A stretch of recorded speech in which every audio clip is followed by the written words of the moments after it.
Hey, okay, what's up? I want to talk to you about the good old H2O, water hydration, the importance thereof. It's kind of obvious, right? If you prick your skin, blood comes out, which is pretty much the consistency of water. You know, you're 70% water, 70, 72 roughly. Let's just say you're mostly water. Some people would argue you're just a big bag of mud because the rest of you is just, some carbon and other elements laced together with this liquid flowing through it. So maybe kind of gross images aside, you need to replenish this water. You need to keep the amount of water optimally hydrated within your body. You need to it's always being lost. I'm losing water right now just as I'm speaking. The main way that we lose water is either from sweating or from exhaling. Exhaling actually is the majority of the way we lose water, especially if we mouth breathe.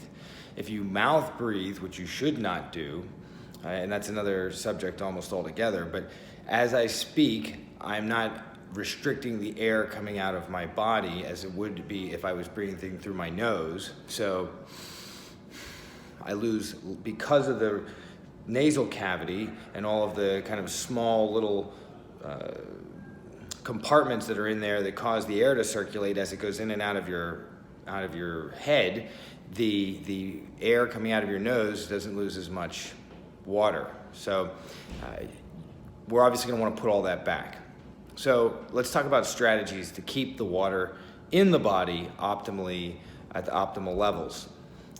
We're going to assume that if we drink too much water, we're going to go to the bathroom a lot. So, however, at the beginning of achieving optimal hydration, your body may need to take in extra water for some days before all of the tissues become saturated or replenished or filled. Meaning that if you think about your body as if it was a river system, and the extremities or the lesser fed areas of your body, the parts that don't get as much blood flow, like the tendons, the cartilage, the connective tissue, pieces that are not as rich and full of blood. Like you've got an artery and a vein, and those main arteries and veins might have plenty of blood flowing through them, but really the problems we're talking about are the extremities and smaller tissue areas. They could be the areas that you really need the protection in, like your knees if you're running. There's research that suggests that if you go running just slightly dehydrated, that you never get enough blood flow. As the blood goes out to the extremities of your body to nurture the muscles and feed the muscles that are working while you're running and your cardiovascular system, you actually, your knees or the cartilage that's being pounded on by running isn't getting fed enough blood flow for it to be protected from breaking down. So if you're underhydrated, you can basically wear out your body very quickly. So the point is how do we get this water into the body? How do we drink enough water? And the recommendation is 8-ounce glasses per day. Now, if you're a bigger person, you might need a little more. If you're a smaller person, you might need a little less. If you're an active person, you might need a little bit more. And we really want to try to let thirst be a defining factor, but we need to also tune into what our thirst is telling us to do. We also need to be logical and strategic. And I think that's the most important thing. So what I recommend doing is a strategy called morning water. And that means that when you wake up in the morning, you're going to get your first glass of water in for the day. Now, we could get into more detail about what you do with that morning water. In other words, like, do you add some lemon to it? Do you add some salt to it? Do you make it an electrolyte optimized, balanced drink? Hey, that's a great idea. And we can go into that I've already gone into that in other videos, but the fact is, you wake up, you have some filtered, clean water, a standard filter that you buy at a store that you just pour the water in and it filters it. Should be better than nothing.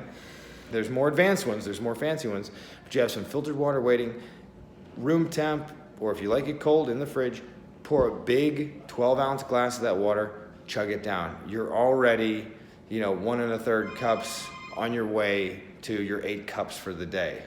So, or your 8-ounce glasses. I think 8 ounces is in a cup. I think that's I think that's accurate.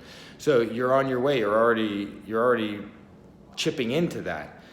Technically, I believe, from what I understand, coffee counts. So in other words, coffee has water in it. So even though people say, oh, coffee is a diuretic, it dehydrates you, I'm pretty sure that that's been debunked. So get that first big glass early in the day. You maybe have a cup of coffee later. You could have a smoothie. A smoothie could be upwards of 16 ounces, which gives you another 2 cups of water.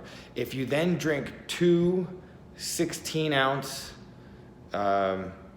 bottles of water, like you carry around a 16-ounce bottle of water, you're already very close to that number. You're already upwards. You've done 4, 6, you're at 7 or 8 at that point.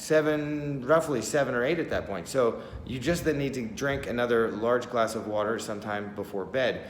And I would recommend not drinking any water 2 hours before your bedtime. That way, you go to the bathroom, you urinate before you go to bed, and then you sleep through the night. So then we start talking about how our hydration is going to contribute to our sleep.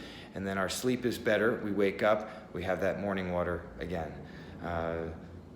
Hope that makes sense. Please let me know what you think. There's obviously more to it than that, and I spend a lot of time droning on sometimes in these videos, but the point is that you need to start thinking about it strategically, and if you get a head start on it early in the day, you're gonna see it's gonna kind of have a domino effect for the rest of the things you're trying to do.